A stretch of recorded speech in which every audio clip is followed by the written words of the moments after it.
I want to hear what Dubs thought of the our national team's trophy and playing against Chinese Taipei. Yeah, it was good. Chinese Taipei. I was hoping for. Yeah, that's right. Hoping for goals. Not sure if we were going to see them. We knew that they would have to have, as Casey Stoney said, like a professional performance versus a team that you're expected to beat. And can you pull out the best out of these players and out of the structure in doing that? And they did. They got on the. They got. That's really cool. Yeah. JC just stood up and walked into Dan Wong. That was kind of funky. Sorry. Mm-hmm. It was kind of like in Ghostbusters when like Slimy or like a ghost goes right through their heart, right? Yeah, and he's back with Charlie. My God, Wonger just had a baby. Yeah, Wonger just birthed Casey and Charlie. That was weird. Sorry, Dubs, go. No, it's okay. So then, and Mexico and China played before they did, so they just needed the win, but they did so with like an exclamation point. Like Mimi Alidou scored a hat trick within the first 30 minutes. Jordan Heidema had a brace. Megan Reid in her third cap scored her first ever goal for Canada. And Clarissa Laracy as a substitute kind of finished things off. And they could have scored more goals. So I think that was a really good note to leave off on, where you're going to see a year in 2025 with no major competition. And she was able to do both, Casey Stoney. See all of the players, the 26 players that were brought in to play in this Pinatar Cup, give them the responsibility of being tested under pressure, see how they would respond. And she got a chance to see all of them. She said, I also, as a responsibility to clubs, players will only play 2 out of the 3 games. She did that, and they were able to win some silverware.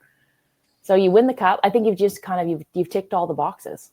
So really good. And I compared actually Casey Stoney coming in to Jessie Marsh coming in. And like, because she was quoted in Matchday -1 as like working together for the common goal, growing the game in the country, but that he watched the China game and sent her like some clips and was saying like, this is the language, this is the lingo we're using for the men's team. These are some of the, like the nomenclature, the terms that we're using with the players. And she's like, some of it translates, some of it doesn't. We're number 6 in the world.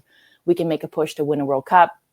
The men, it wasn't really she throwing shade on Jessie Marsh, but like just kind of the 2 programs are in kind of. He was mansplaining to her, wasn't he? Yeah, we're in like a different spot. But I liken like Jessie Marsh coming in. He gets 10 days of an immersive, intensive experience in Rotterdam before they play the Dutch and the French. And it's like an accelerated learning curve because they had to get up to speed immediately in order to compete. You didn't want to get embarrassed. You didn't want to start off badly with, you know, that qualifying match against Trinidad to get into Copa and then Copa America on the horizon.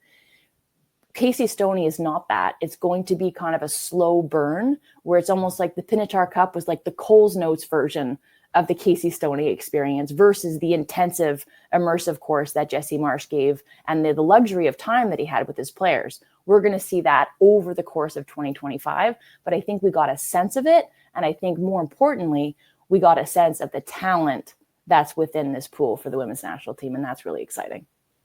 So do you think Jessie Marsh, had he had the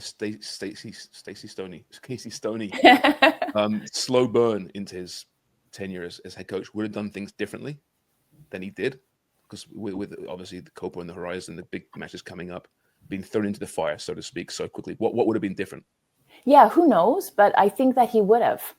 I think that some of the players that you saw come to the fore when they were tested and battle tested and under the gun, and Jessie Marsh was himself, the program was, the individual was, I think that you would have seen more players given a shot. You would have seen more players trialed, more of these kind of faces that were seen in this expanded 60-player roster. You would have seen them earlier. You would have seen maybe commitment of dual nationals because that would have been like a dossier that he would have been able to commit more time to because he would have had the luxury of time. He didn't. He had to, like, everything was like his feet were on fire. His hair was on fire. We have to do this immediately, right? And it was able to produce incredible results, but it also had the potential to go fucking sideways. And thank God it didn't, because I think he's exactly where he would have been, but he got there a lot sooner because of the test that he was up against. He definitely would have rethought. He definitely would have rethought those acid wash gray jeans. You can't get away from those, eh? because I he played wore like those. Because his first 3 matches were those. Let's test your memories. Do you remember his first 11 against the Dutch? They lost 4-0. Do you remember the starting 11? No. Do you want to guess? I think we could probably come close to what it was. Okay, who's in goal? I don't even know who Who's was in the goal for that keeper. first match? Yeah. It was Dane Sinclair. Yes, Dane? Craig. Oh. Craig, who was so dismissive. No, well, apparently you knew the goalkeeper. Okay, who was at the right back? Alistair. Yep. Who was beside him? Centre half. Cornelius Bambito. Yep. Left back. Fonzie. Yep. What's the central mid? Eustachio Kone. Yep. Right wing. Tejan. Yep. Left wing. Schaffelberg. Nope. Liam Miller. Remember that great combination him and Fonzie were showing there? And then up top, who are the two? Laren and David. Yeah, so apparently you do know. There you go. Hasn't really swayed, right? Let's be honest. A We year just later, played Reach for the Top, and we know exactly who's ringing the bell all the time. But I mean, to your point though, Dubs, him having to kind of blood what he thought was the right player straight away without experimenting. Pretty much, I mean, Liam Miller got hurt. There's a good chance he'll still be playing left wing, or at least coming off the bench at left wing. Tejan got hurt, obviously, but apart from that, I mean, very predictable. This could be the 11 next summer, potentially, right? See how Coney does. When you're saying next summer, I know you're talking World Cup, but Gold Cups this summer too, which is going to be brilliant. And I think they even have a match in Vancouver for the Gold Cup. So yeah, well, Nations League coming up next month, right? Yeah. And then a Gold Cup. Do we know, Jimmy? Have you heard whether it's going to be a weekend Gold Cup squad, more developmental, or with the World Cup on the horizon? I haven't heard anything yet. I have no idea. Did you call it a weekend squad? Yeah, weekend. Okay. The stars don't. What do you think I said?